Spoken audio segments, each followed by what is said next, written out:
Puji nama Tuhan, shalom. Sekali lagi shalom jemaat Tuhan. Selamat sore, sukacita yang luar biasa kita bisa ada sampai saat ini. Semua karena anugerah Tuhan. Kita akan mulaikan ibadah kita, jemaat Tuhan semua. Saya undang kita untuk bangkit berdiri. Mari kita tundukkan kepala, kita berdoa. Terima kasih Tuhan Yesus. Kami sadari semua karena Tuhan Yesus begitu baik dalam kehidupan kami. Terima kasih buat anugerah-Mu, nafas kehidupan sampai saat ini Tuhan Yesus masih berikan kepada setiap kami. Ini segenap hati kami anak-anak-Mu Tuhan. Kami mau menyembah Engkau, menaikkan pujian penyembahan kami yang terbaik untuk-Mu Tuhan. Layakkan hati kami Tuhan, Roh Kudus-Mu melaut setiap hati kami. Fokuskan hati kami, pikiran kami Tuhan hanya kepada-Mu. Di dalam nama Tuhan Yesus, haleluya. Amin. Silakan duduk kembali jemaat Tuhan. Mari bawa hatimu pada Tuhan, datang menyembah padanya, nyatakan segala kebaikan Tuhan.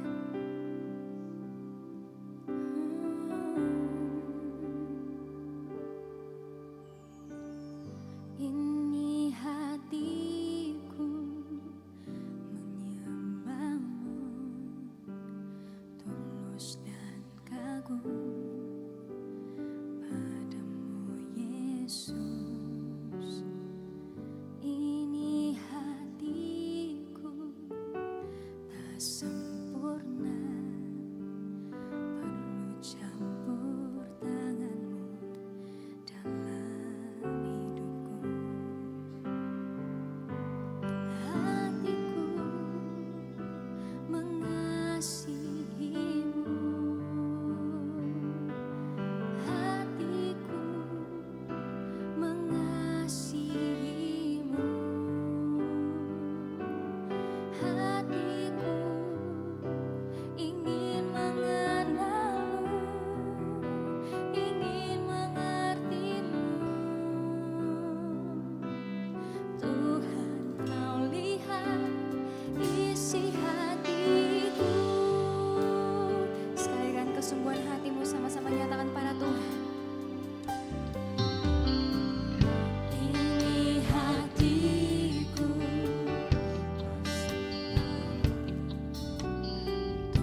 adalah kesungguhan hatimu para Tuhan. Hati kami mengasihimu Tuhan, benar-benar mengasihimu. Amin. Hatiku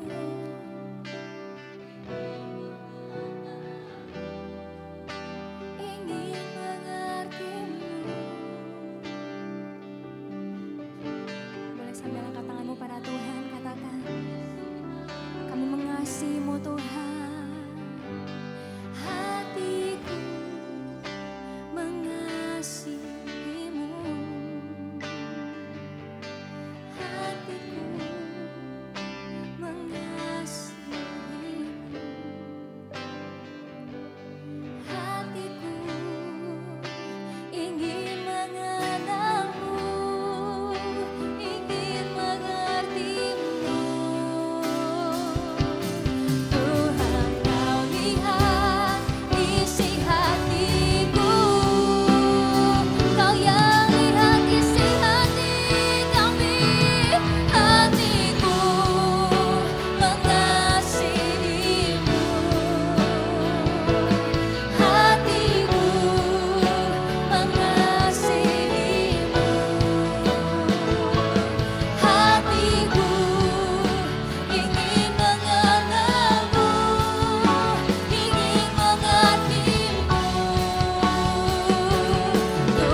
mau sama-sama nyatakan, kami mau menyembah Engkau Tuhan.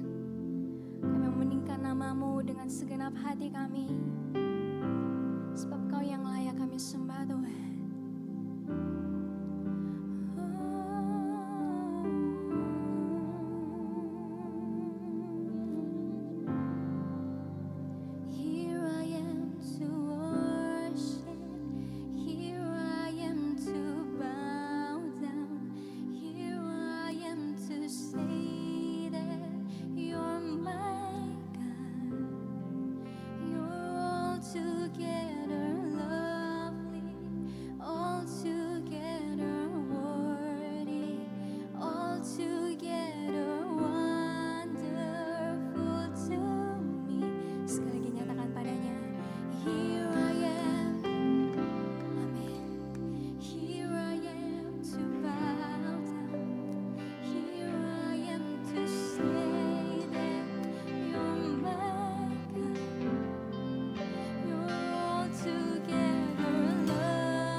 Siap bersorak bagi Tuhan. Mari sama-sama katakan amin.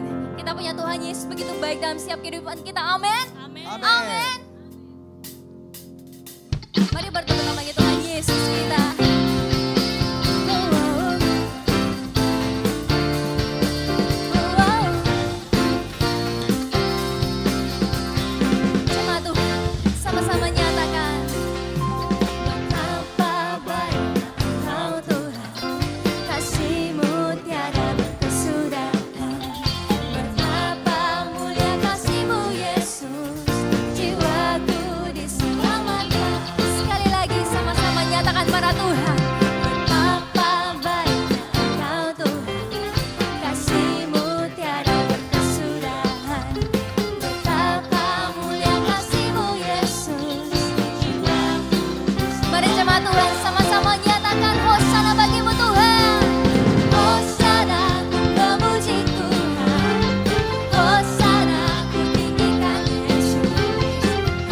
dalam kehidupan kita. Kita mau sama-sama nyatakan pada Tuhan, kami bersyukur Tuhan punya Engkau yang begitu luar biasa dalam kehidupan kami.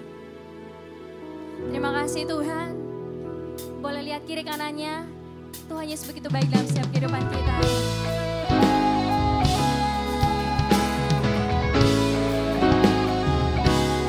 Ku tak akan berhenti memuji, meninggikan nama-Mu selalu, menari, memuliakan-Mu, dibebaskan, dibangkitkan, hidup yang Kau beri, dan ini hanya untuk-Mu. Kami telah dibebaskan oleh kuasa-Mu Tuhan. Kami mau sama-sama nyatakan kekuasaan-Mu dalam kehidupan kami. Kasih yang begitu besar, lebih kuat dari dosa. Kasih yang menemukanku, selamatkan dan pulihkanku. Ku naikkan syukurku, ku tak akan berhenti memuji, meninggikan nama-Mu selalu, menari, memuliakan-Mu. Katakan dibebaskan, dibangkitkan, amin. Hidup yang Kau beri, ini hanya untuk-Mu. Kita telah dibebaskan oleh karena kasih karunia Tuhan Yesus. Mari kita lebih lagi bersyukur bagi Tuhan Yesus kita. Come on. Kasih yang begitu besar, lebih kuat dari dosa. Kasih yang menemukanku, selamatkan dan pulihkanku. Mari sama-sama naikkan syukur-Mu. Ku tak akan berhenti memuji, meninggikan nama-Mu selalu, menari, memuliakan-Mu, dibebaskan, dibangkitkan, hidup yang Kau beri, ini hanya untuk-Mu. Hidup ini hanya milik Tuhan Yesus. Mari kita pergunakan lebih baik lagi dalam kehidupan kita. Ku naikkan syukurku, ku naikkan syukurku. Musik memuji Tuhan.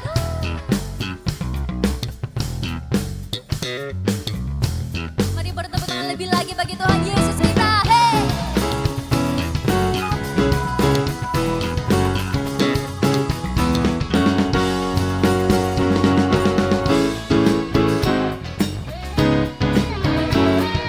Meninggikan nama-Mu Tuhan, kami tidak akan berhenti meninggikan nama-Mu.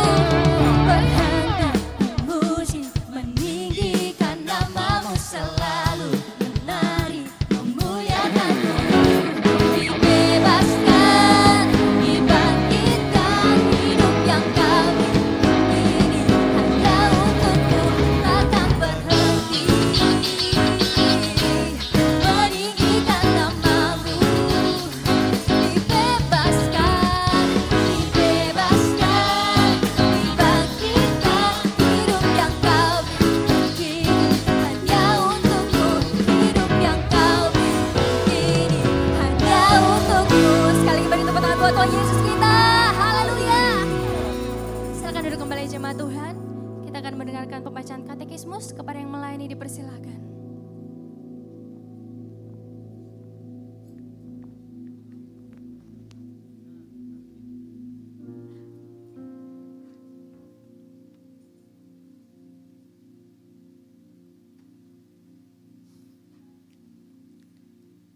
Shalom jemaat Tuhan.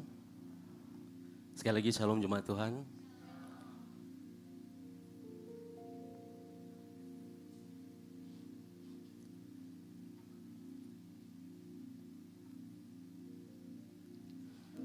Selamat datang di GBU Kumene. Katekismus minggu ini terdapat satu mengenai kelahiran baru. Pertanyaannya akan saya bacakan dan jawabannya akan kita baca bersama-sama. Pertanyaannya, bagaimana cara kerja Roh Kudus dalam proses kelahiran baru seseorang? Mari baca bersama-sama jawabannya. 3, 2, 1. Roh Kudus menggunakan firman Allah sebagai media yang membuat kelahiran baru dapat terjadi. Firman Allah bukan hanya terdiri atas kata-kata, namun berisi kekuatan Roh Kudus. Mari kita baca ayatnya bersama-sama dalam 1 Tesalonika 1 ayat 5a.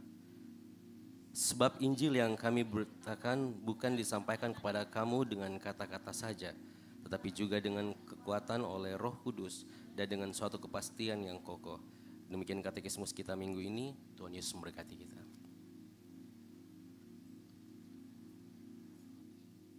Tiba saatnya kita akan mendengarkan kebenaran firman Tuhan. Namun sebelum itu saya menghimbau kepada Bapak Ibu jemaat sekalian, untuk yang membawa anak kecil boleh dibawa ke lantai dasar dan akan dilayani oleh para guru sekolah minggu.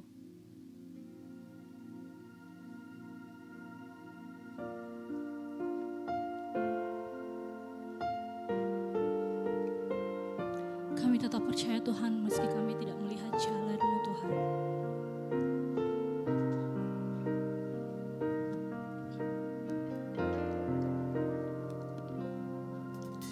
Saat ku tak melihat jalan-Mu, saat ku tak mengerti rencana-Mu, namun tetap ku pegang janji-Mu.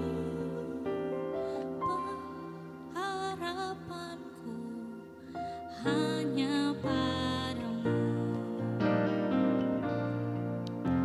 Saat ku tak melihat jalan-Mu, saat ku tak mengerti rencana-Mu, namun tetap ku pegang janji-Mu. Pengharapanku hanya padamu. Hatiku percaya,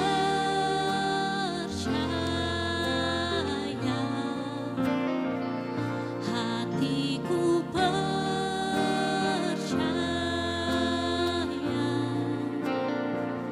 hatiku percaya,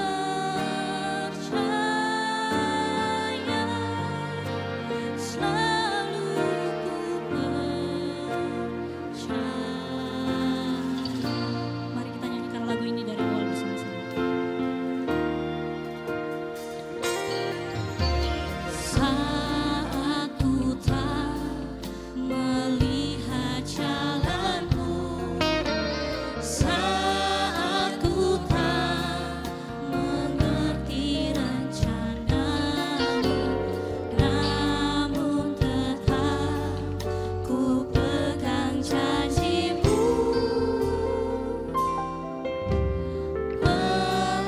Pengharapanku hanya padamu. Hatiku percaya,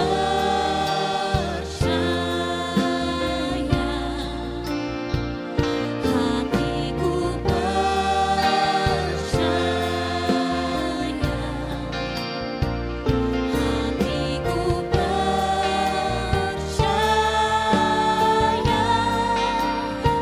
selalu ku percaya. Kami percaya,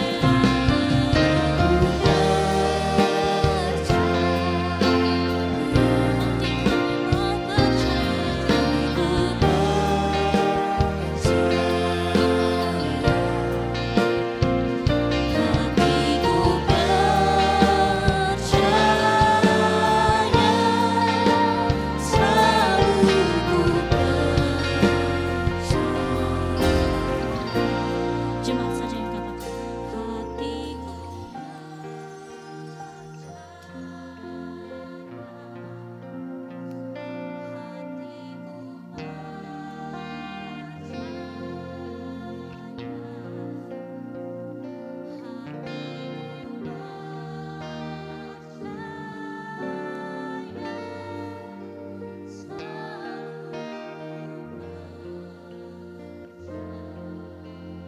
nyanyikan dengan segenap hati. Hatiku percaya,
yang baik, Bapa yang dalam kerjaan surga, kami mengucap syukur buat sore hari ini kami bisa ada di tempat ini.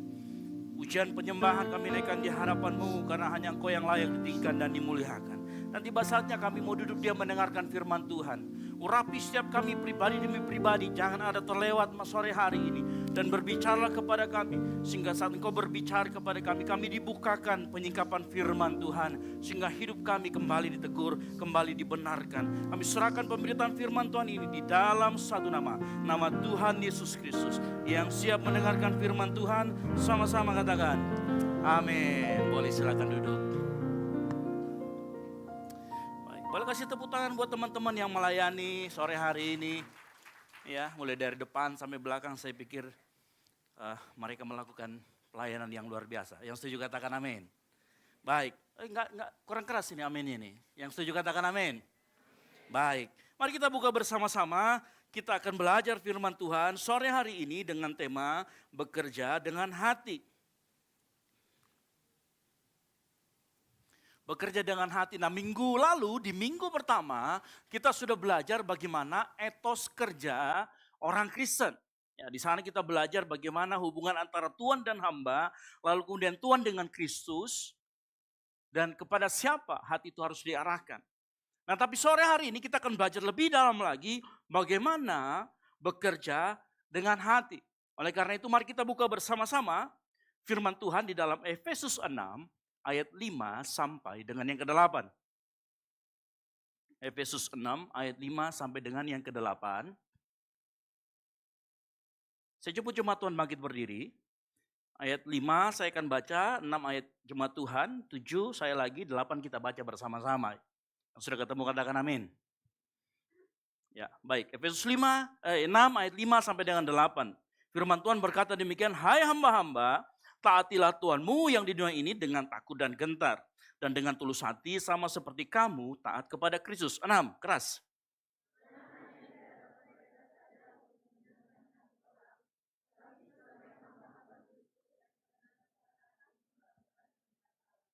Dan yang dengan rela menjalankan pelayanannya seperti orang-orang yang melayani Tuhan, bukan manusia. Sama-sama. Kamu tahu bahwa setiap orang, baik hamba maupun orang merdeka, kalau ia telah berbuat sesuatu yang baik, ia akan menerima balasannya dari Tuhan. Amin. Silakan duduk. Berbagai orang yang membaca, merenungkan, memelihara, dan melakukan firman Tuhan. Gimana, sudah bisa muncul? Oke, di depan sini belum muncul ya. Baik, kita akan belajar bersama-sama. Oke. Sore hari ini bahwa sebenarnya bekerja dengan hati ini berbicara tentang ketulusan. Sama-sama katakan ketulusan. Karena kalau kita bekerja dengan hati, dikatakan oleh firman Tuhan di ayat yang ke-5 dikatakan, taatilah Tuhanmu yang di dunia dengan takut dan gentar, dengan tulus hati. Nah, kata tulus hati dalam bahasa Yunani menggunakan kata haplotes. Sama-sama katakan haplotes. Apa itu haplotes? Ya, itu yang buat clipping kertas. Itu staples, bukan haplotes ya. Jadi haplotes artinya adalah, dalam bahasa Yunani haplotes artinya adalah singleness. Bukan single dan ngenes. Ya. Yang ketawa ini pasti single dan ngenes ya. Bukan, tetapi kata singleness, kata haplotes artinya, singleness artinya menyatu, ada kesatuan, ada simplicity, ada sesuatu, sincerity, ada ketulusan. Dan dalam konteks ini sebenarnya kata haplotes, karena kita kaitkan nanti dengan ayat berikutnya dikatakan begini, jangan hanya di hadapan mereka saja, maka kata haplotes itu lebih tepat diterjemahkan dengan kata tidak bercabang. Yang mengerti katakan amin. Sampai sini mengerti ya. Jadi kata haplotes itu bukan hanya berbicara tentang ketulusan hati. Kalau kita cuma berbicara tentang ketulusan hati, tulus dalam konteks memberi, nanti akan ketemu kata murah hati di sana. Tetapi kalau kita kaitkan kemudian dengan ayat berikutnya, maka yang pengertian sebenarnya kata haplotes adalah hati yang tidak bercabang. atau hati yang tidak mendua. Ini karena kita kaitkan dengan ayat yang di berikutnya. Ya. Tapi begini ya, pada saat kita berbicara tentang hati yang bercabang, bukan berarti orang nggak boleh banyak tanggung jawab. Karena ini hal yang berbeda. Orang boleh banyak punya tanggung jawab. Misalkan saya punya tanggung jawab sebagai seorang ASN. Di saat yang bersamaan saya juga punya tanggung jawab sebagai seorang kepala keluarga. Di saat yang bersamaan saya juga punya tanggung jawab sebagai seorang hamba Tuhan. Ya, boleh. Bukan itu maksudnya. Yang dimaksud dengan hati tidak bercabang, orientasi hatinya itu hanya kepada satu. Ya. Dan di sini sudah jelas, hanya kepada satu, yaitu Tuhan sebagai yang utama. Makanya tadi kalau kita membaca ayat berikutnya, maka dikatakan bahwa semuanya mengarah ke Kristus, mengarah ke Tuhan Yesus, mengarah ke Tuhan. Makanya dikatakan di ayat yang terakhir bahwa ia akan menerima balasannya dari Tuhan. Karena tujuannya atau singleness-nya atau arah hatinya, orientasinya dikatakan tidak bercabang, harus satu-satunya kepada Tuhan. Nah pertanyaannya sekarang begini. Lalu kemudian kalau saya hatinya bercabang, apa yang terjadi?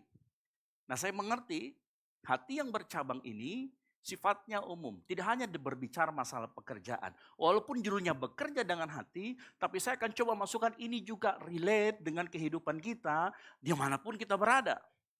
Jadi bukan hanya berbicara masalah pekerjaan. Lah, apa yang kemudian terjadi? Nah kita akan bicarakan lebih dalam. Apa yang kemudian terjadi kalau hati kita itu bercabang? Atau hati kita tidak satu arah. Nah ini yang kita akan bicarakan. Ya. Jadi persoalannya sekali lagi, bukan apakah saya punya banyak hal yang harus dipikirkan, tetapi kemana atau arah hati saya, ke siapa saat saya sedang bekerja. Itu yang penting. Apa yang terjadi kalau orang punya hati yang bercabang? Yang pertama, orang yang punya hati yang bercabang, yang pertama, dia mudah berubah. Orang yang hatinya bercabang, dia mudah berubah. Artinya dia kalau ngambil keputusan bisa hari ini A, enggak ada 5 menit kemudian dia bisa berubah jadi B. Dia orang yang bimbang dalam mengambil keputusan. Nah orang yang bercabang hati seperti itu. Firman Tuhan dalam Yakobus 1 ayat ke-6 berkata begini, hendaklah ia memintanya dalam iman dan sama sekali jangan bimbang. Sebab orang yang bimbang sama dengan gelombang laut yang diombang-ambingkan kian kemari oleh angin. Dan kalau Bapak Ibu semua baca di ayat 8 dikatakan begini. Masih kaitan dengan yang tadi. Orang yang bimbang mudah berubah seperti air tadi. Dan dikatakan apa? Sebab, sama-sama yuk. 3, 2, 1. Tidak akan tenang dalam. Kenapa? Karena dia mudah berubah. Ikut arus. Dan Bapak Ibu tahu, satu hal yang paling sering membuat kita bimbang adalah saat apa yang kita pikirkan melawan apa suara mayoritas. Seringkali apa yang kita pikirkan atau suara kita melawan suara mayoritas. Betul atau tidak? Dalam pekerjaan juga sama. Kadangkala pekerjaan kita yang kita lakukan, yang kita pikirkan melawan suara mayoritas. Nah kalau itu terjadi dalam kehidupan kita, apa yang kita pilih? Orang yang bimbang dia akan mudah mengikuti suara mayoritas. Meskipun suara mayoritas itu seringkali salah. Ada satu contoh bernama Saul. Saul suatu kali dia dikasih pesan Tuhan begini. Saul, kamu harus menumpas habis orang Amalek. Karena orang Amalek ini tidak mengizinkan kamu lewat waktu itu. Dan dia memerangi kamu bangsa Israel. Ini pesan Samuel kepada Saul waktu dia diangkat menjadi raja. Dan betul, Saul berperang habis melawan orang Amalek. Tetapi uniknya, Saul meninggalkan Agag. Agag itu rajanya. Dan kemudian padahal disuruh tumpas habis semuanya. Disuruh pokoknya semua kambing domba, apapun yang ketemu sama orang milik Amalek, habiskan. Itu perintah Tuhan. Tapi ternyata dia menyisakan Agag, raja orang Amalek.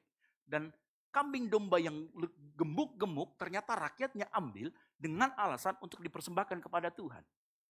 Waktu Tuhan tahu, Tuhan berfirman kepada Samuel, saya menyesal telah menjadikan Saul menjadi raja. Dan waktu Samuel ketemu dengan Saul, Samuel berkata, apa yang kamu lakukan? Dia bilang, oh enggak, saya nyiapkan ini semua buat Tuhan supaya nanti dipersembahkan. Lalu Samuel bilang gini, apakah ketaatan, apakah persembahan itu lebih berharga daripada ketaatan? Tuhan mau sebenarnya kamu taat. Tapi karena kamu nggak taat, mulai saat ini, maka tampuk kerajaan Israel sudah berpaling daripadamu. Tahu apa yang dibilang sama Samuel? Sama Saul? Jangan pergi, lihat rakyatku, dia harus memandang saya. Ternyata Saul lebih suka suara mayoritas ketimbang apa? Ketimbang apa yang diinginkan Tuhan. Prinsipnya kalah dengan suara mayoritas. Makanya dia kemudian mudah berubah. Halo? Ya. Nanti lihat baca baik-baik. Saul ngomong begini, aku takut kepada rakyat. Karena itu aku mengabulkan permintaan mereka. Saul kehilangan otoritasnya bukan karena dia melanggar perintah Tuhan, bukan. Tapi karena dia takut sama rakyatnya ketimbang sama Tuhan. Ya. Sebenarnya simpel, kalau dalam kepemimpinan, Saul ini tidak bisa mengendalikan anggotanya. Ya. Harusnya raja harus mampu mengendalikan rakyatnya. Ini kebalik. Jadi secara teologis dia salah, secara kepemimpinan pun dia salah. Makanya Tuhan bilang, tidak bisa. Orang ini tidak bisa menjadi raja. Akhirnya apa? Kita tahu sendiri jalan ceritanya, Daud akan menggantikan dia. Kenapa? Dia berubah karena takut tekanan suara mayoritas. Dalam pekerjaan kita hati-hati juga. Dalam kampus, apapun itu. Harus hati-hati. Firman Tuhan berkata dalam Kejadian 23 ayat 2 dikatakan apa? Janganlah engkau turut-turut kebanyakan orang melakukan kejahatan. Hati-hati. Tekanan mayoritas, suara mayoritas sering membuat kita melakukan apa yang sebenarnya salah. Semua orang titip absen jika kalau di kampus. Saya itu ikut-ikutan ya. Halo, yang suka titip absen?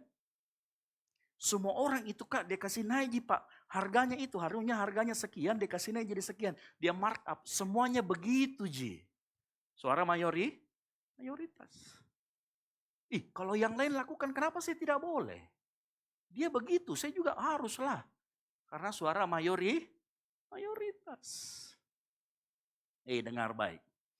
Mayoritas tidak selalu benar. Sesuatu tidak menjadi benar karena dilakukan oleh banyak orang. Ya. Jangan membiasakan yang benar. Jangan akhirnya kita bukan lagi membiasakan yang benar, tapi membenarkan yang biasa. Hati-hati. Ini juga orang yang bercabang hati. Yang mendua hatinya. Halo? Bukan berarti kita tidak boleh dengarkan masukan. Halo? Kita boleh dengarkan masukan orang. Ya, hidup sebagai manusia kita butuh kritik, kita butuh feedback, kita butuh pertimbangan. Hati yang tidak bercabang bukan berarti dia tidak mau mendengar. Tetapi tidak membiarkan suara orang lain mengendalikan keputusan. Ya. Beda antara masukan dengan tekanan. Ada orang yang mengubah keputusannya karena dia dengar masukan. Oh iya, ternyata begini. Ia menyadari pilihannya salah dan pilihan orang benar. Tapi ada orang yang karena takut berbeda, takut tidak disukai, takut menanggung konsekuensi, kemudian dia berubah.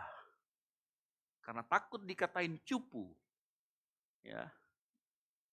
Akhirnya dia ikut-ikutan merokok. Karena takut dikatakan cupu, dia coba itu narkoboy. Karena takut dikatakan dan lain sebagainya. Sebut apa? Suara-suara mayoritas yang salah, yang kemudian kita harus ikuti. Kemudian kita berubah dari tidak mau jadi mau. Ya. Ingat baik, orang yang bimbang dan mudah berubah cenderung mengikuti suara mayoritas. Meskipun itu salah. Hati-hati dengan suara mayoritas. Ketika keputusan kita dikendalikan orang lain, hati-hati. Bahaya muncul berikutnya adalah engkau akan belajar menjadi orang yang sulit untuk bertanggung jawab. Kalau keputusanmu dikendalikan oleh suara mayoritas yang salah, engkau akan mencari-cari alasan untuk kemudian selanjutnya melemparkan tanggung jawab. Saya lakukan karena mereka juga lakukan. Lihat apa yang terjadi. Dia mulai lempar tanggung jawab. Dia akan salahkan sistem. Dia akan cari orang untuk disalahkan. Begitu dia cari semua orang disalahkan, dia mulai cepu. Tahu cepu? Pajama-jama. Tukang lapor. Ih, kenapa saya sendiri Pak? Bukan saya yang pakai AI. Si A juga pakai AI. Si ini juga pakai AI. Si ini juga pakai AI kerja tugas. Kalau itu tidak. Dia mulai cepu semua. Pokoknya kalau saya kena, semua harus kena. Ada yang begitu di sini. Tidak samping kiri kanannya, bukan jika itu. Oh iya. Hati-hati. Dia mulai laporkan, dia mulai apa? Pokoknya kalau saya kena, semua harus kena. Apa? Tanggung jawabnya mulai dilempar, semua harus kena itu juga. Begitu juga kalau dalam dunia pekerjaan nantinya. Ketika ketahuan, bilang, saya cuma ikuti perintah atasan. Sebenarnya kamu punya pilihan untuk menolak. Ya, sekali lagi, jangan membenarkan yang biasa. Halo? Ya, membiasakan yang benar. Kalau enggak atasannya disalahin, sistemnya memang sudah begitu. Semua disalahkan. Hati-hati. Kalau kita sudah mulai belajar seperti itu, yang terjadi dalam diri kita adalah kita mulai jadi orang yang tidak mau mengambil tanggung jawab. Harus hati-hati. Makanya harus hati-hati kalau orang yang bercabang. Hatinya mendua. Makanya dalam pekerjaan, dalam kuliah, pikirkan 3 hal ini. Kalau kamu dengar masukan, ya, kalau kita dalam kehidupan ini, coba dengarkan masukan orang, tapi jangan sampai masukan orang mengendalikan keputusan kita. Boleh kok buka telinga, dengar masukan orang. Jangan jadi orang keras kepala. Jangan jadi orang yang menolak pertimbangan orang lain. Tapi punya juga prinsip yang kedua. Timbang berdasarkan prinsip, apakah ini benar, apakah ini jujur, apakah keputusan ini dapat dipertanggungjawabkan. Ya. Yang ketiga, setelah kita ambil keputusan itu, jadilah orang yang bertanggung jawab. Anda yang sebagai pemimpin di sini, apalagi yang laki-laki, cowok-cowok, Anda calon pemimpin keluarga. Mengambil keputusan, boleh nggak? Wajib nggak dengar suara istri? Wajib. Tapi wajib nggak diikutin? Nggak selalu. Ya. Kalau yang di FYP kan begitu kan. Kenapa Anda bisa langgeng sampai sekarang? Simpel satu saja jawabannya. Ikuti saja maunya istri semua. Ya, nggak mesti. Harus belajar apakah itu sesuai dengan prinsip kita atau tidak. Ingat, orang yang hatinya teguh, yang utuh, mendengarkan banyak suara. Tapi tidak memberikan kepada semua suara hak untuk mengendalikan keputusannya. Yang mengerti katakan amin. Ya engkau boleh kok dengar pendapat orang. Tapi ingat, tidak boleh dikendalikan oleh pendapat orang. Kalau sama keputusannya bilang, ini keputusan saya. Ya, saya dengarkan pendapatmu. Tapi ini tetap keputusan saya. Sehingga waktu kita memimpin, kita bukan lempar tanggung jawab. Yang mengerti katakan amin. Yang kedua, orang yang bercabang hatinya, dia mudah berpura-pura. Ya, dia mudah berpura-pura. Berpura-pura artinya begini. Antara yang kelihatan dengan yang tidak terlihat, jauh berbeda. Antara apa yang ditampilkan dan siapa kita sebenarnya jauh berbeda. Makanya Paulus di ayat yang ke-6 dia berkata gini, jangan hanya di hadapan mereka saja untuk menyenangkan hati orang. Ada contoh di Alkitab satu orang yang berhasil melalui ini. Namanya Yusuf.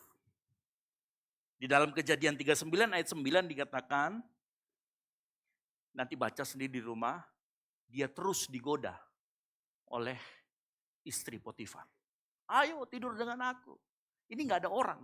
Dalam Kejadian 39 dan 9 bahkan Yusuf sudah menolak. Dia bilang bahkan di rumah ini ia tidak lebih besar daripada kuasaku dan tidak ada yang tidak diserahkannya kepadaku selain daripada engkau. Sebab engkau istrinya. Dia bilang begitu.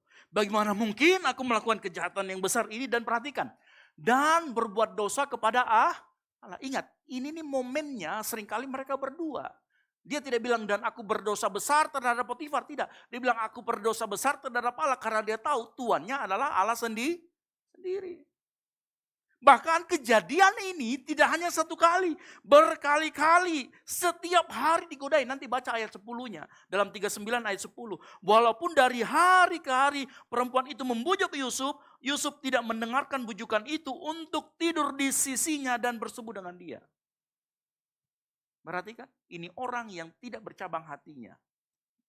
Walaupun ingat, zaman itu, kalau lihat kejadian ini Potifar tidak ada. Zaman itu tidak ada yang namanya CCTV. Tidak ada juga itu kayak kelakuan kita itu dia pasang handphone di sini baru. Nggak ada. Nggak ada yang lihat. Nggak ada kamera, nggak ada HRD. Belum ada teknologi seperti itu. Tapi Yusuf tahu, kalau dia lakukan, dia berdosa besar terhadap Allah. Yusuf tetap memilih yang benar. Kenapa? Karena orientasinya bukan apa yang manusia pikirkan. Dia tahu yang lihat dia Tuhan. Makanya dia nggak berani pura-pura. Tapi orang yang bercabang hati, dia akan mudah pura-pura. Ingat, kalau engkau suka pura-pura, kepercayaan orang terhadap engkau bisa rusak. Saya ulangi lagi, kalau hidupmu suka pura-pura, maka kepercayaan orang terhadap kita bisa hancur, bisa rusak. Ingat, kepercayaan selalu dibangun dengan waktu dan konsistensi. Ya. Kepercayaan dibangun melalui waktu dan konsekuensi, tapi bisa dirusak oleh satu tindakan pura-pura. Kalau ketahuan.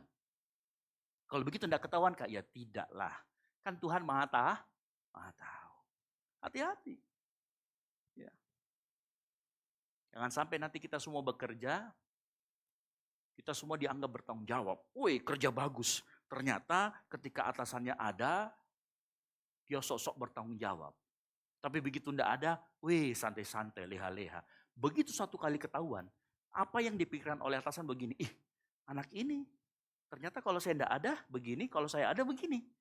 Semua yang kamu lakukan di belakang, meskipun kamu tulus di belakang itu, dia akan pertanyakan. Dan itu hanya karena apa? Ketahuan pura-pura. Kenapa? Karena kepercayaan hancur. Hati-hati makanya. Ya, itulah mengapa pemulihan kepercayaan selalu membutuhkan waktu. Yang mengerti katakan amin. Pemulihan kepercayaan selalu butuh waktu. Minta maaf cukup 5 menit. Tapi yang namanya kepercayaan butuh konsekuensi yang terus berulang-ulang. Makanya dengar baik, satu kepalsuan itu bisa membuat kebaikanmu di masa lalu dipertanyakan. Makanya hati-hati. Jangan jadi orang yang mudah pura-pura. Orang yang pura-pura lah, hatinya pasti bercabang. Sekali lagi, maaf itu instan. Namun kepercayaan itu investasi. Butuh waktu untuk pembuktian. Ya, kalau sudah seperti ini, kalau kau sudah merusak kepercayaan, bukan hanya kepercayaan itu rusak, tetapi reputasi dan citra juga rusak. Nama baik menjadi rusak. Ingat Amsal 22 ayat 1 berkata apa? Nama baik lebih berharga daripada kekayaan. Dikasihi orang lebih baik daripada perak dan Bapak Ibu tahu kenapa reputasi dan citra itu penting. Karena di dalam reputasi dan citra itu memberikan bobot atau moral authority kepada seseorang untuk menyampaikan sesuatu. Saya ulangi, kenapa citra, nama baik, reputasi itu penting? Karena kedua hal tersebut itu memberikan bobot, memberikan moral authority saat seseorang menyampaikan sesuatu. Bapak Ibu bayangkan kalau saya di tempat ini, saya jualan, pakailah produk ini. Ini bisa menumbuhkan rambut dengan cepat. Kira-kira percaya atau tidak dengan kondisi saya seperti ini? Halo? Tidak? Percaya atau tidak? Kenapa? Ya karena lihat sendiri ya kan, tampannya seperti ini. Kenapa? Karena tidak terbukti dengan diri sendiri. Itu yang disebut dengan punya moral authority, punya bobot saat menyampaikan. Lah bayangkan kalau kita suruh jangan kau terlambat datang kampus nah. Tapi dia tumpah yang terlambat. Dia bisa dengarkan tapi dia tidak akan percaya kamu. Betul atau tidak? Iya. Saya itu orangnya tidak suka berutang. Padahal temannya diutangin. Kemarin ada ke 100. Iya, kenapa? Enggak punya moral otoritas moralnya tidak ada. Ya. Jangan sampai kita bicara tentang integritas. Orang mungkin dengar perkataan kita. Tapi dalam hatinya perasaan kau suka sendiri juga bohong-bohong. Deh. Omong kosong. Hati-hati. Ya. Orang yang mendengar perkataan, orang memang dengar perkataan kita. Tapi orang lebih percaya pada kehidupan kita yang mengerti katakan amin. Makanya harus hati-hati dengan yang namanya kepercayaan. Kalau ini kepura-puraan dibiarkan terus-menerus, kita lakukan, dia bisa bentuk karakter kita menjadi pembohong. Orang yang suka berbohong. Dan ini yang paling berbahaya. Awalnya seseorang pura-pura kepada orang lain, Lama-kelamaan dia akan benarkan dirinya sendiri, dia akan merasa dia paling benar. Pertama kali dia manipulasi laporan, dia masih agak sedikit bersalah. Kedua kali dia lakukan, dia mulai cari-cari alasan, karena biasa begitu. Ketiga kali dia bilang, memang prosedurnya begitu. Ke-10 kali dia akan bilang, semuanya begitu sudah biasa. Akhirnya apa? Sesuatu yang dulunya hati nurani menolak, lama-kelamaan hati nuranimu tumpul. Setelah tumpul, kamu akan menjadi karakter itu barang. Pura-puraanmu akan jadi karakter, karaktermu akan jadi pembohong. Ya. Karena terbiasa, maka kita sendiri bisa kehilangan untuk kemampuan untuk mampu melihat ketidakjujuran. Ya. Kita jadi tumpul melihat, ini jujur atau tidak. Makanya hati-hati. Hati nurani itu jarang mati sekaligus.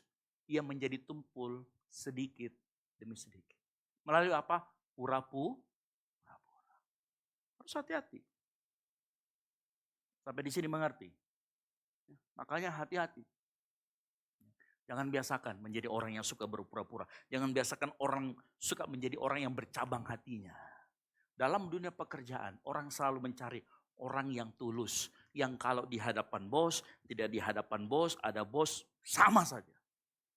Karena itu yang disebut dengan integritas. Makanya saya katakan waktu minggu pertama. Ketulusan hati selalu akan menghasilkan yang namanya integritas. Yang ketiga, hati yang bercabang akan membuat orang ketaatan kita memiliki batas. Atau nanti kamu akan terbiasa pilih-pilih ketaatan. Hati yang bercabang akan membuat kita sulit mengasihi dan mengabdi kepada Tuhan dengan utuh. Jadi kita akan sulit taat secara utuh. Taat kita akan sebagian-sebagian. Bapak Ibu pernah di sini mengerjakan sesuatu yang tidak sepenuhnya hati kita ada di sana? Pernah mengerjakan itu?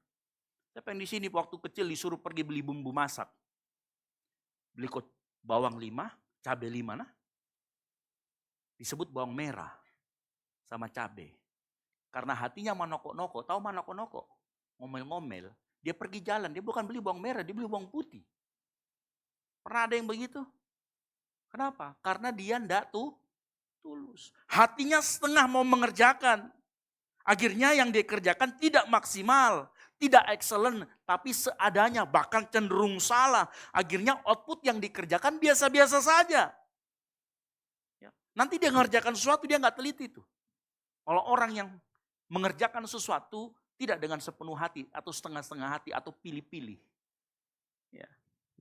Dia akan milih yang mana enak ini, yang akan saya kerjakan. Yang nggak enak biarkan orang lain kerjakan. Ini orang yang juga bercabang hatinya. Dia pilih-pilih, makanya ketaatan dia ada batasnya. Padahal ketaatan kepada Tuhan tidak boleh ada batasnya. Ya. Efek utamanya bukan cuma kerjamu tidak maksimal. Efek utamanya bukan sesuatu yang kita kerjakan, efeknya kemudian tidak bagus. Ya. Yang terjadi adalah kalau ini terus dilakukan, kita tidak berikan hati sepenuhnya, kita akan menjadi orang yang memiliki wilayah-wilayah yang tidak boleh disentuh Tuhan. Kita mulai akan menentukan batas ketaatan kita sendiri. Apa maksudnya? Kita tetap taat, tapi taatnya bersyarat. Ya, kita taat tapi pilih-pilih waktu. Pokoknya Tuhan, mulai dari hari Senin sampai Jumat, itu waktu saya. Nanti Sabtu Minggu, saya akan taat sama engkau. Senin sampai Jumat, itu jatahku untuk pacaran dengan temanku yang berbeda keyakinan. Sabtu Minggu, off Tuhan. Saya berserah kepadamu. Saatnya mencuci dosa. Halo? Tuhan, pokoknya saya akan melayani Tuhan. Tapi kalau waktu saya tepat waktu. Kalau ada kegiatan lain, saya skip dulu pelayanan. Pilih-pilih. Tidak pernah sengaja mau korbankan waktunya untuk pelayanan. Kalau kosong saya baru melayani deh. Ada kegiatan lain yang lebih banyak cuannya. Jangan memilih pelayanan. Ya. Tuhan boleh pimpin hidup saya asal satu arah. Saya arahnya ke sana. Kalau Tuhan arahnya ke sana, saya ikut sama Tuhan. Akhirnya pilih-pilih. Ya. Sesuai preferensi kita, sesuai suka-suka kita. Taat tetapi pilih-pilih. Ya. Akhirnya apapun yang kita kerjakan, Kalau nggak ada untungnya buat kita, kalau nggak sesuai dengan agenda kita, kita jadinya setengah hati mau lakukan itu. Kita taat selama ketaatan tidak berbenturan dengan sesuatu yang lebih kita sayangi. Firman Tuhan berkata di dalam Matius 6 ayat 24 berkata begini. Tidak seorang pun dapat mengabdi kepada dua Tuhan. Karena jika demikian ia akan membenci yang seorang dan mengasihi yang lain. Atau ia akan setia kepada seorang dan tidak mengindahkan yang lain. Kamu tidak dapat mengabdi kepada Allah dan kepada ayat ini memang berbicara tentang mamon. Tapi mamon itu bisa digantikan dengan apapun. Kenyamananmu kah? Pengakuan orang kah? Posisi kah? Bahkan pelayananmu yang tidak dilakukan dengan sepenuh hati kepada Tuhan. Ya. Contoh paling jelas, seorang muda yang kaya. Ya. Seorang muda yang kaya dalam Markus 10 ayat 17 berkata, Tuhan, dia datang kepada Tuhan, ia cari kehidupan kekal, ia bahkan religius. Saya sudah melakukan semua hukum Taurat. Masalahnya adalah bukan orang ini tidak mau ketemu Yesus. Dia mau ketemu Yesus, tapi tidak lebih mementingkan hartanya ketimbang Yesus. Dia tidak menginginkan Yesus lebih daripada apa yang dia miliki, daripada hartanya. Selama Yesus dan hartanya bisa berjalan bersama-sama, tidak ada masalah. Makanya waktu itu Yesus benturkan dua hal itu. Jual hartamu dan ikut aku. Duanya dibenturkan. Supaya apa? Kelihatan. Oh, ternyata hatimu bercabang selama ini. Tidak utuh buat saya. Makanya harus hati-hati. Bapak Ibu dengar baik ya. Kadang-kadang kita baru mengetahui siapa yang menjadi Tuhan dalam hidup kita ketika Tuhan meminta sesuatu yang tidak kita inginkan. Tahu apa yang dia lakukan Tuhan? Dia betulkan kepentinganmu dengan kepentingannya. Iya, siapa yang pernah merasa dibenturkan kepentingannya sama kepentingan dirimu dengan kepentingan Tuhan? Siapa yang pernah merasa begitu? Pernah enggak berpikir bahwa itu cara Tuhan untuk menunjukkan siapa yang menjadi Tuhanmu sebenarnya? Halo? Ya. Coba malam hari ini, renungkan kapan sih Tuhan benturkan kepentingan saya dengan kepentingannya? Mungkin kau yang pelayanan mungkin. Iya, ada jadwalku, tapi dibenturkan dengan hal yang lain. Kemudian kita mikir, oh pilih yang mana, Di? Halo? Tidak terbayang, kenapa kok dibenturkan sama Tuhan? Oh, ternyata Tuhan kasih tahu, ini loh hatimu sebenarnya masih mengarah ke sini. Coba jujur sore hari ini. Ya. Halo? Coba lihat.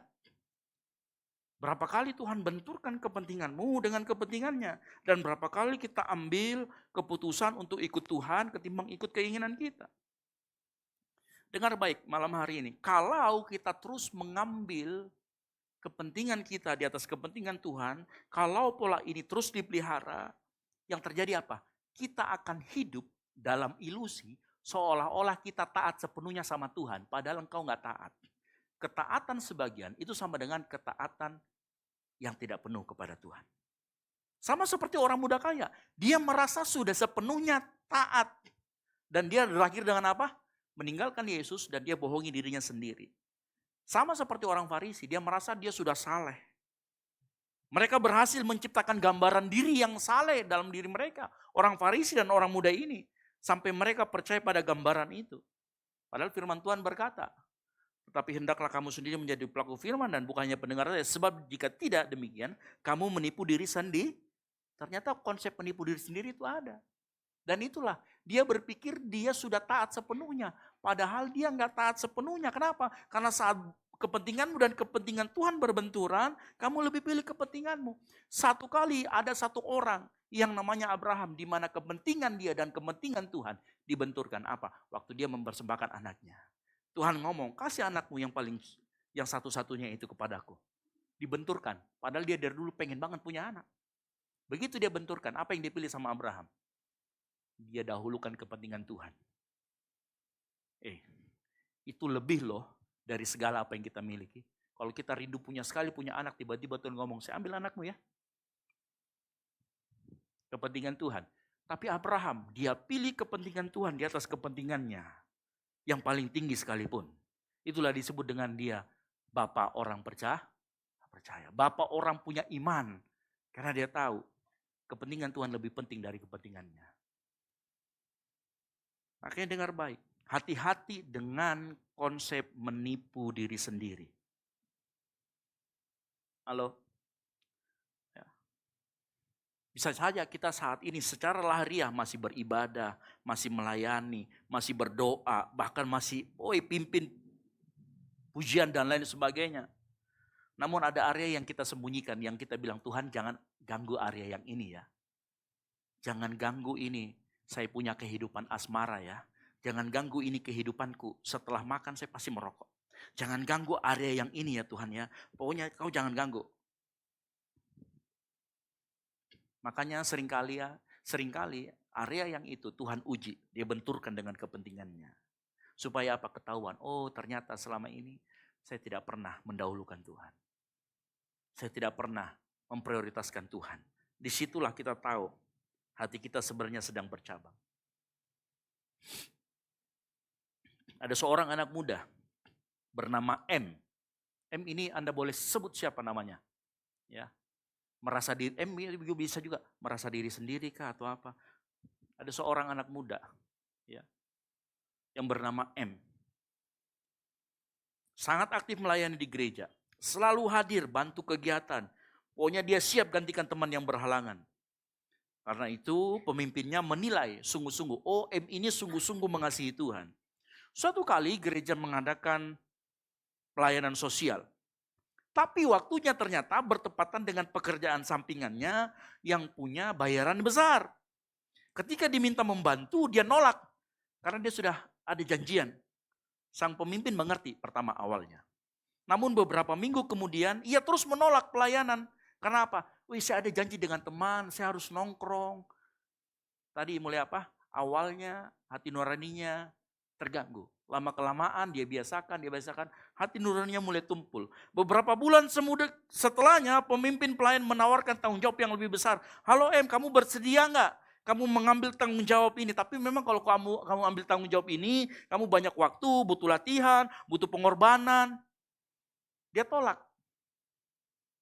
Setelah dia tolak, dalam perjalanan pulang si M mulai berkata, kenapa sih saya harus berikan waktu sebanyak itu? Saya kan sudah melayani, saya kan aktif Ji. Saya masih tetap Ji ada. Lalu suatu kali dia teringat.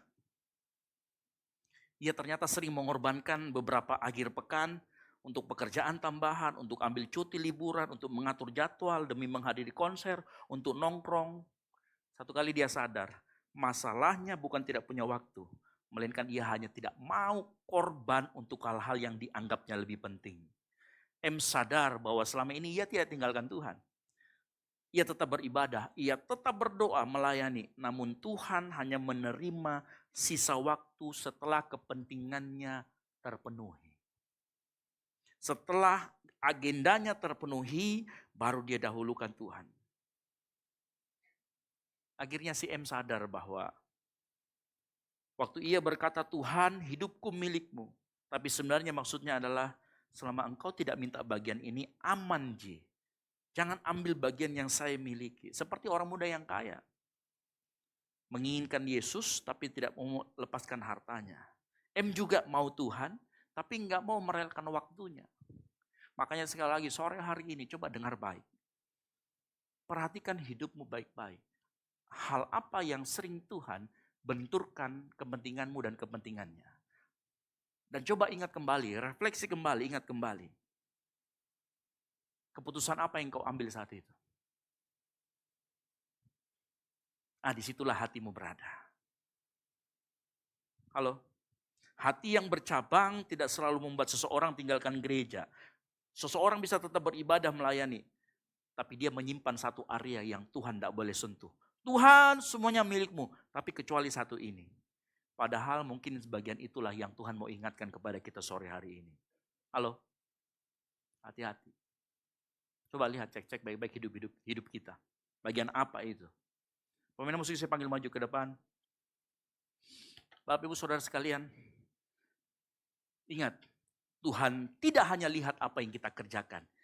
Dia lihat dengan hati apa, apakah kita sepenuh hati mengerjakannya atau tidak. Hati yang bercabang membuat kita mudah berubah dalam pekerjaan, dalam kuliah, dalam rumah tangga. Hati yang bercabang membuat kita mudah jadi orang yang pura-pura. Kemudian itu terbiasa, kemudian itu menjadi karakter. orang yang hatinya bercabang, membatasi ketaatan kita kepada Tuhan. Kita pilih-pilih area yang kita mau. Kita pilih-pilih taat sama Tuhan hanya kalau Tuhan ikut agenda kita. Kemudian dengan bangganya kita berkata, Tuhan Yesus adalah Tuhan atas hidupku.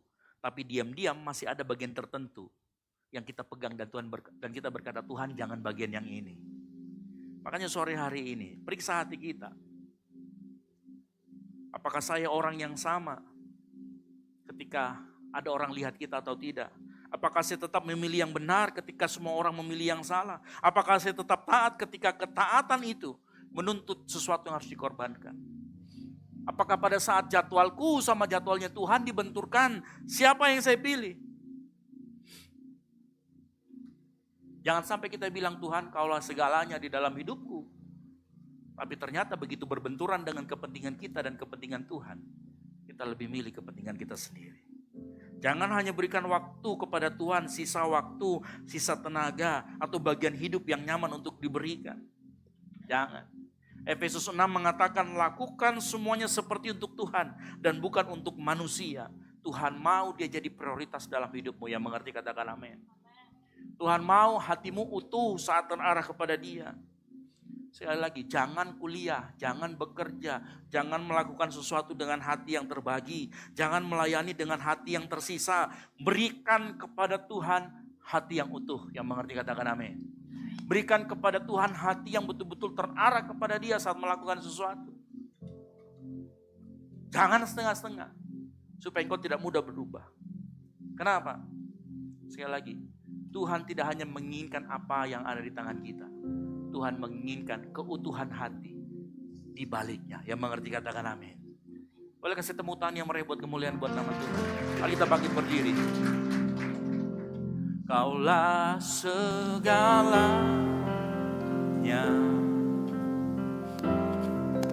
di dalam hidupku,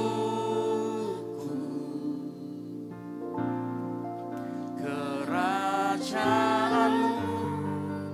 kebenaranmu, itu bagianku.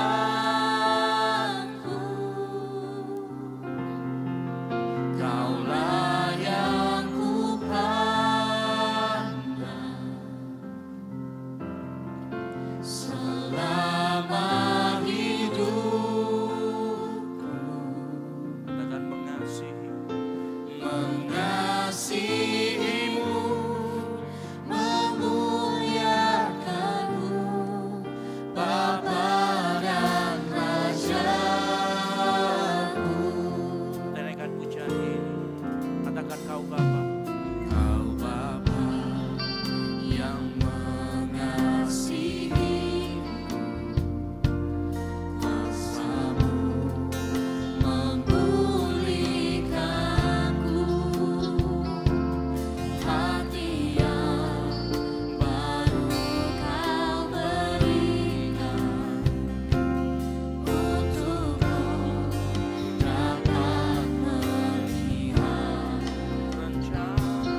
Coba mengingat kembali kapan waktu Tuhan benturkan kepentinganmu dengan kepentingannya.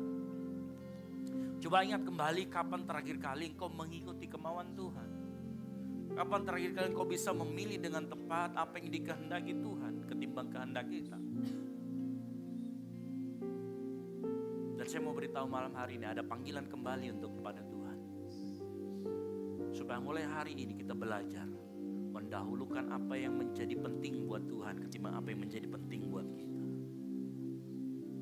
Supaya dengan gampang kita nyanyi berkata, kita bukan jadi orang yang munafik saat kita berkata, Tuhan Kaulah segalanya. Kenapa? Karena kita tahu hidup kita lebih mendahulukan kepentingan Tuhan ketimbang keinginan kita. Saya rindu itu terjadi. Saya berdoa itu terjadi kepada kita semua malam hari. Dan saya berdoa engkau dimampukan untuk melalui itu. Mari angkat kedua tanganmu sama-sama katakan, Kaulah segalanya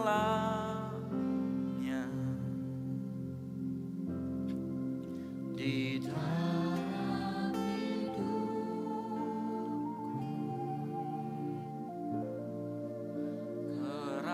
Kerajaanmu, kebenaranmu, itu bagianku. Kaulah yang ku pandang.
Bapa yang baik, sore hari ini kami belajar bahwa dalam kehidupan kami mau mengutamakan Tuhan dalam kehidupan kami. Kamu menjadi orang yang utuh hatinya kepada Tuhan. Ampuni kami kalau kami mungkin sering kali kami mendahulukan kepentingan kami dibanding kepentingan Tuhan. Tapi malam hari ini kami belajar, biar kami menjadi orang yang utuh. Orang yang tulus hati dalam setiap apa yang kami lakukan. Tulus hati kepada Tuhan. Jika dalam pekerjaan kami, dalam kuliah kami, dalam kehidupan kami menjadi orang-orang yang selalu takut akan Tuhan. Terima kasih Bapa di surga buat firman Tuhan. Materikan firman itu dalam hati kami. Sehingga kami bukan hanya mendengar tapi menjadi pelaku firman. Di dalam nama Tuhan Yesus Kristus yang mau menjadi pelaku-pelaku firman. Sama-sama katakan. Amin. Boleh kasih tepuk tangan sekali lagi buat kemuliaan nama Tuhan. Baik, silakan duduk Bapak Saudara sekalian. Saya percaya kita diberkati dengan kebenaran firman pada malam hari ini. Amin. Amin. Tiba saatnya kita akan memberikan persembahan. Di depan Bapak, Ibu, Saudara sekalian terdapat 2 amplop. Amplop yang pertama akan digunakan untuk kas gereja dan amplop yang kedua pada minggu ini akan digunakan untuk diakonia. Namun sebelum itu, saya mengundang kita untuk mengangkat amplop yang ada di tangan kita. Kita satukan hati dan kita berdoa. Terima kasih Tuhan untuk kebaikan-Mu. Pada malam hari ini Tuhan kami telah mendengarkan sebagian dari firman-Mu Tuhan. Tiba saatnya kami akan memberikan persembahan. Kiranya Kau memberkati persembahan kami Tuhan agar menjadi pelebaran bagi firman-Mu di tempat ini. Dalam nama Tuhan Yesus, haleluya, amin. Silakan memberi dengan penuh sukacita. Tuhan Yesus memberkati.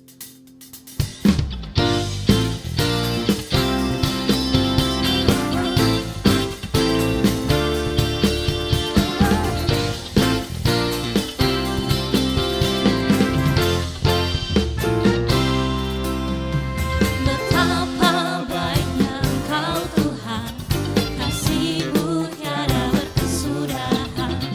Betapa mulia kasih-Mu Yesus, jiwaku diselamatkan. Betapa baiknya Engkau Tuhan, kasih-Mu tiada berkesudahan. Betapa mulia kasih-Mu Yesus, jiwaku diselamatkan. Hosana ku memuji Tuhan, Hosana ku tinggikan Yesus. Hosana, Hosana, Hosana.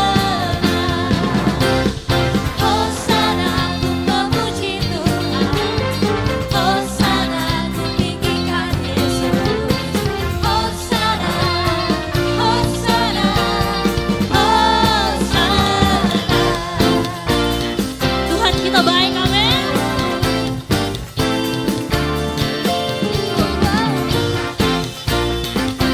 Mari nyanyikan lagu ini sama-sama dari Betapa baiknya Engkau Tuhan, kasih-Mu tiada berkesudahan. Betapa mulia kasih-Mu Yesus, jiwaku diselamatkan. Betapa baiknya Engkau Tuhan, kasih-Mu tiada berkesudahan. Bapak Ibu yang sudah memberi bisa bangkit berdiri. Kasih-Mu Yesus, jiwaku diselamatkan. Hosana ku memuji Tuhan, Hosana ku tinggikan Yesus. Hosana, Hosana, Hosana. Hosana ku memuji Tuhan, Hosana ku tinggikan Yesus. Hosana, Hosana, Hosana. Hosana ku memuji Tuhan, Hosana ku tinggikan Yesus. Hosana, Hosana, Hosana. Lebih lagi. Hosana ku memuji Tuhan, Hosana ku tinggikan Yesus. Hosana, Hosana,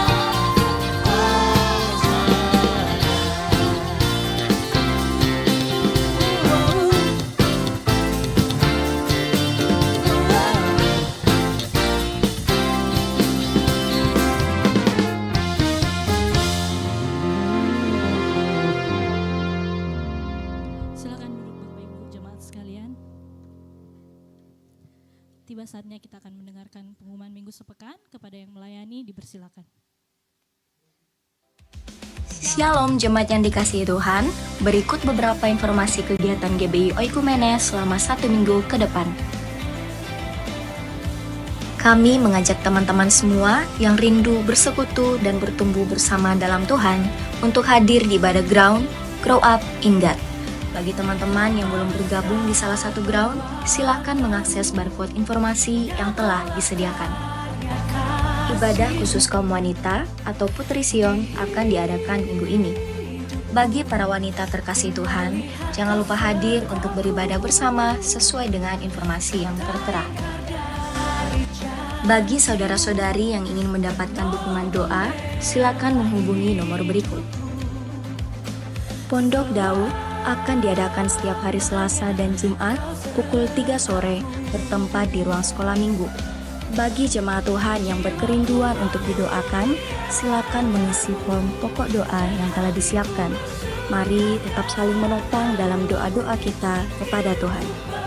Bagi saudara-saudari yang membutuhkan layanan konseling, penyerahan anak, dan pernikahan, silakan menghubungi nomor berikut. Baptisan akan diadakan pada minggu terakhir setiap 3 bulan sekali. Bagi saudara sekalian yang membutuhkan layanan baptisan, silakan menghubungi nomor berikut. Persembahan persepuluhan dan persembahan lainnya dapat ditransfer melalui rekening BCA dengan nomor 7993 111 777 atas nama GBI Oikumene. Jangan lupa untuk mencantumkan keterangan untuk setiap persembahan yang diberikan. Perpuluhan yang jemaat Tuhan berikan akan dipergunakan seluruhnya untuk pekerjaan Tuhan di tempat ini dan akan dilaporkan secara periodik serta terbuka kepada jemaat Tuhan sekalian. Bagi Bapak Ibu jemaat Tuhan dan saudara sekalian yang rindu untuk melayani Tuhan, silakan mengisi formulir dengan cara scan barcode berikut atau menghubungi nomor berikut. Mari memakai waktu dan talenta yang Tuhan beri bagi kemuliaan namanya. Demikian informasi mengenai kegiatan GBI Oikumene selama sepekan. Selamat hari Minggu, Tuhan Yesus memberkati. Sekali lagi shalom Bapak Ibu yang dikasihi Tuhan. Puji Tuhan, kita bersyukur buat ibadah kita yang sudah selesai. Mewakili Gembala Sidang GBI Oikumene dan tim pastoral mengucapkan terima kasih banyak buat kehadiran kita semuanya. Dan kami mengucapkan terima kasih dan selamat datang bagi Bapak Ibu Jemaat yang dikasihi Tuhan yang mungkin baru pertama kali hadir di tempat ini. Kami terus menantikan kehadiran kita semuanya di tempat ini untuk sama-sama kita bertumbuh dan beribadah. Amin. Kami juga menginformasikan kepada Bapak Ibu Jemaat yang dikasihi Tuhan yang rindu untuk bertumbuh lebih lagi melalui pengajaran dan komunitas yang sehat. Bapak Ibu boleh mengisi formulir selamat datang dan silahkan nanti saat dihubungi oleh tim pastoral meminta untuk bergabung bersama-sama dalam grup agar mendapatkan informasi terkini tentang kegiatan-kegiatan gereja. Buat jemaat Tuhan yang juga yang rindu untuk melayani, jangan ragu untuk scan barcode yang ada di depan kita saat ini, barcode kecil yang ada di depan kita. Dan di tempat ini ada banyak sekali pos-pos pelayanan. Bapak Ibu boleh memilih pos yang sekiranya kita rindu untuk melayani di tempat itu. Amin. Dan kami juga menginformasikan kepada Bapak Ibu jemaat yang dikasihi Tuhan yang sudah mengambil form janji iman yang sekiranya mungkin sudah diisi, sudah didoakan, sudah diisi, boleh dikembalikan kepada tim Asher. Nanti akan dihubungi oleh tim daripada panitia Natal tentang janji iman tersebut. Dan sedikit tambahan, ada basar dari PMK, FKM berupa salad buah, bomboloni, risol, coklat, dan mayo. Jadi Bapak Ibu jemaat yang dikasihi Tuhan yang rindu untuk mendukung pelayanan, silakan, monggo dibeli basarnya. Terima kasih, Tuhan Yesus memberkati kita semuanya. Tiba saatnya kita akan mengakhiri ibadah kita pada malam hari ini. Mari kita bangkit berdiri.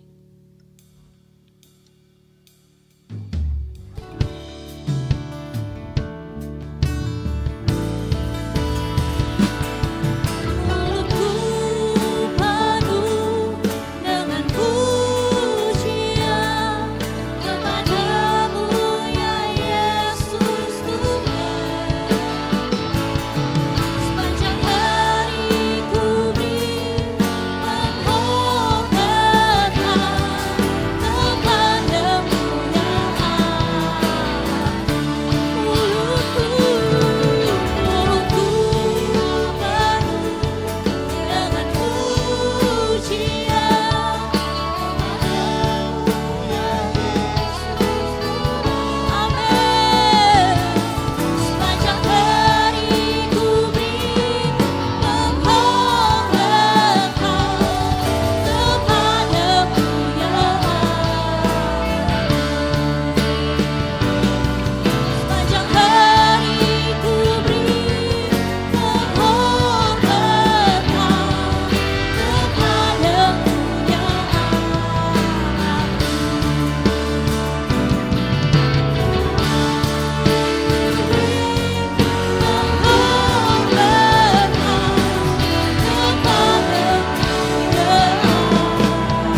Tuhan atas anugerah-Mu dalam hidup kami, terutama untuk ibadah kami yang telah kami lakukan di malam hari ini Bapa.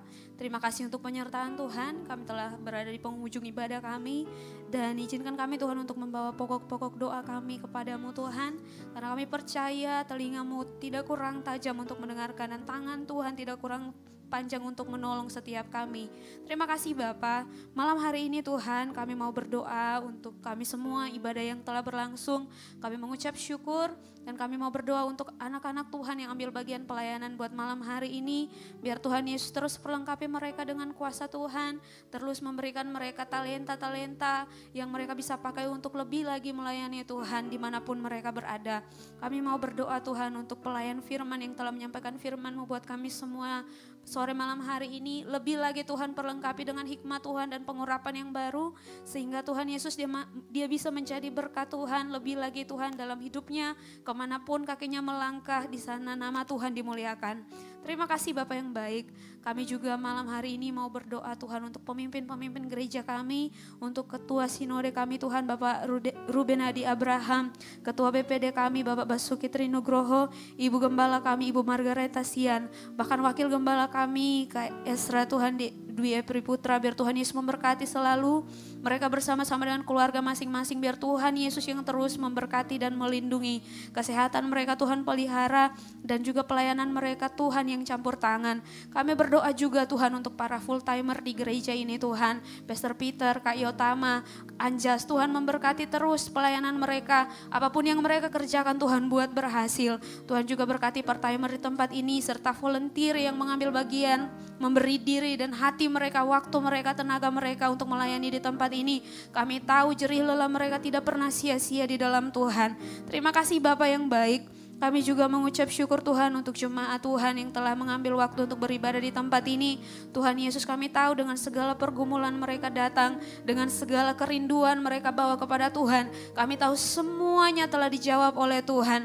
Apapun yang menjadi persoalan jemaat Tuhan, biarlah Engkau sendiri yang menjadi jawaban bagi mereka. Terima kasih Bapa buat anak-anak-Mu yang mungkin hari ini tidak sempat hadir karena mereka sakit Tuhan, mengalami kelemahan tubuh. Dari tempat ini kami bersatu hati dan berdoa. Biarlah Tuhan menyatakan kuasa Tuhan. Biarlah mereka bisa mengalami kesembuhan yang daripada Tuhan. Kalau mungkin ada jemaat-Mu yang mulai lalai. Ada jemaat-Mu yang mulai Tuhan menjauh dari Tuhan. Entah karena dosa. Entah karena pergumulan apapun. Atau mungkin karena memang dengan sengaja mau menjauhkan diri. Tuhan kami berdoa supaya terjadi pertobatan di dalam kehidupan mereka. Supaya Tuhan menggerakkan hati mereka untuk memiliki kerinduan yang besar mengalami pribadi Tuhan. Terima kasih Bapa yang baik.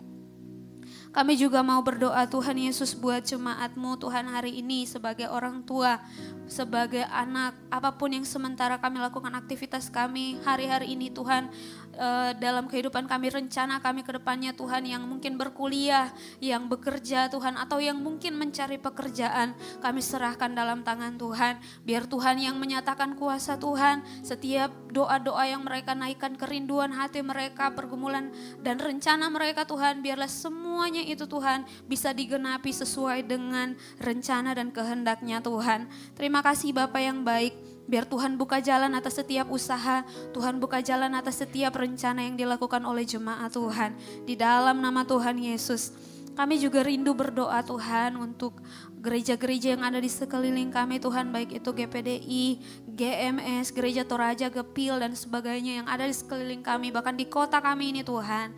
Biarlah Tuhan Yesus gereja-gereja ini terus bergandengan tangan supaya kami terus sama-sama untuk melakukan pekerjaan Tuhan, bekerja di ladangnya Tuhan dengan sepenuh hati, saling mengasihi, dan di antara kami semua saling memperlengkapi sebagai tubuh Kristus, sehingga nama Tuhan yang dimuliakan, sehingga banyak jiwa bisa datang kepada Tuhan dan memuliakan nama Tuhan. Terima kasih Bapa. Kami juga mau berdoa Tuhan untuk kota Makassar, kota di mana kami tinggal, supaya Tuhan terus mengaruniakan keamanan dan damai sejahtera di kota kota ini, segala rancangan orang-orang jahat yang tidak bertanggung jawab. Kami berdoa di dalam nama Tuhan Yesus, biarlah kemuliaan Tuhan, biarlah kuasa Tuhan yang terjadi di dalam kota ini. Biarlah kemuliaan Tuhan yang terus dinyatakan di kota ini. Kami mau berdoa Tuhan untuk bangsa kami, bangsa Indonesia. Supaya Tuhan juga terus menyatakan kedaulatan Tuhan. Supaya Tuhan terus menyatakan kuasa Tuhan. Bekerja melalui para pemimpin bangsa ini. Mulai dari pemerintah pusat, bahkan sampai ke pelosok tanah air. Supaya Tuhan Yesus bisa pakai mereka untuk menggenapi rencana Tuhan atas bangsa ini. Sebagai orang percaya Tuhan, kami rindu melihat bangsa ini menjadi bangsa yang selalu penuh dengan damai sejahtera dari Tuhan. Kami rindu melihat Tuhan, orang-orang di bangsa kami, masyarakat, orang-orang yang kami kasihi Tuhan bisa mengenal Tuhan secara pribadi, mengalami pertobatan, hujan pertobatan yang sungguh-sungguh kepada Tuhan. Kami rindu melihat Tuhan, banyak jiwa bisa mengaku bahwa Tuhan Yesus adalah satu-satunya Tuhan dan Juru Selamat dalam kehidupan mereka. Terima kasih Bapa yang baik. Ajar kami Tuhan untuk melakukan firman Tuhan. Tidak hanya sebagai pendengar, tetapi kami mau melakukan firman Tuhan. Supaya hidup kami mengalami perubahan. Supaya hidup kami mengalami pertumbuhan. Dalam karakter kami semakin serupa dengan Tuhan. Sehingga Tuhan bukan hanya hidup kami saja yang mengalami Tuhan. Tapi orang-orang di sekeliling kami juga bisa melihat Tuhan melalui hidup kami. Sehingga nama Tuhan dimuliakan dimanapun kami berada. Di keluarga kami, di kampus kami Tuhan, di kantor di mana kami bekerja, bahkan di kota di mana kami tinggal, di bangsa ini Tuhan, nama Tuhan dimuliakan. Terima kasih Bapa yang baik, kami mengucap syukur untuk anugerah Tuhan dalam hidup kami. Kami tahu kami ada sebagaimana kami ada malam hari ini, semua atas anugerah Tuhan dan atas kasih karunia Tuhan. Kalau besok pagi kami bisa kembali bangun beraktivitas, kami mau belajar untuk melakukan firman Tuhan yang telah kami dengar. Terima kasih Bapa yang baik, terima kasih Tuhan. Kami mengucap syukur untuk malam hari ini. Terima kasih untuk kesempatan kami bisa menikmati hadirat Tuhan, bisa mendengarkan firman Tuhan. Ampuni setiap dosa kami Tuhan. Dan kalau ada sesuatu yang salah dalam ibadah kami Tuhan, mulai dari pelayanan kami dari awal sampai selesai, biarlah kasih karunia Tuhan yang melingkupi hidup kami, dan biarlah anugerah Tuhan yang terus memperlengkapi hidup kami Tuhan. Terima kasih Bapa yang baik, kami sudah berdoa, kami mengucap syukur dan kami tahu Tuhan mendengar setiap pokok-pokok doa kami. Di dalam nama Tuhan Yesus kami akhiri doa kami dengan doa yang Tuhan ajarkan kepada murid-murid-Mu, kami ucapkan secara bersama-sama demikian. Bapa kami di dalam surga, dikuduskanlah namamu, datanglah kerajaan-Mu. Jadilah kehendak-Mu di bumi seperti di surga. Berikanlah kami pada hari ini makanan kami yang secukupnya. Dan ampunilah kami akan kesalahan kami, seperti kami juga mengampuni orang yang bersalah kepada kami. Dan janganlah membawa kami ke dalam pencobaan, tetapi lepaskanlah kami daripada yang jahat. Karena Engkau yang punya kerajaan dan kuasa dan kemuliaan sampai selama-lamanya. Mari kita angkat kedatangan kita, arahkan hatimu pada Tuhan, terima berkat Tuhan. Jika engkau baik-baik mendengarkan suara Tuhan Allahmu dan melakukan dengan setia segala perintahnya yang disampaikan kepadamu pada hari ini, maka Tuhan Allahmu akan mengangkat engkau di atas segala bangsa di bumi. Diberkatilah engkau di kota, diberkatilah engkau di ladang. Diberkatilah buah kandunganmu, hasil bumimu dan hasil ternakmu. Diberkatilah bakulmu dan tempat adonanmu. Diberkatilah engkau pada waktu masuk dan diberkatilah engkau pada waktu keluar. Oleh karena itu sore hari ini pulanglah dan jadilah garam dan terang sehingga Injil diberitakan melalui hidupmu. Dan biarlah anugerah dari Allah Bapa, keselamatan dalam Kristus Yesus, dan penyertaan yang manis oleh Roh Kudus menyertai kita semua mulai dari saat ini sampai dengan Maranatha. Tuhan Yesus datang kembali. Karena bagi Dialah segala kemuliaan sampai selama-lamanya. Yang diberkati Tuhan, sama-sama katakan amin. Baik, selamat hari Minggu dan silakan mengambil satu teduh sejenak.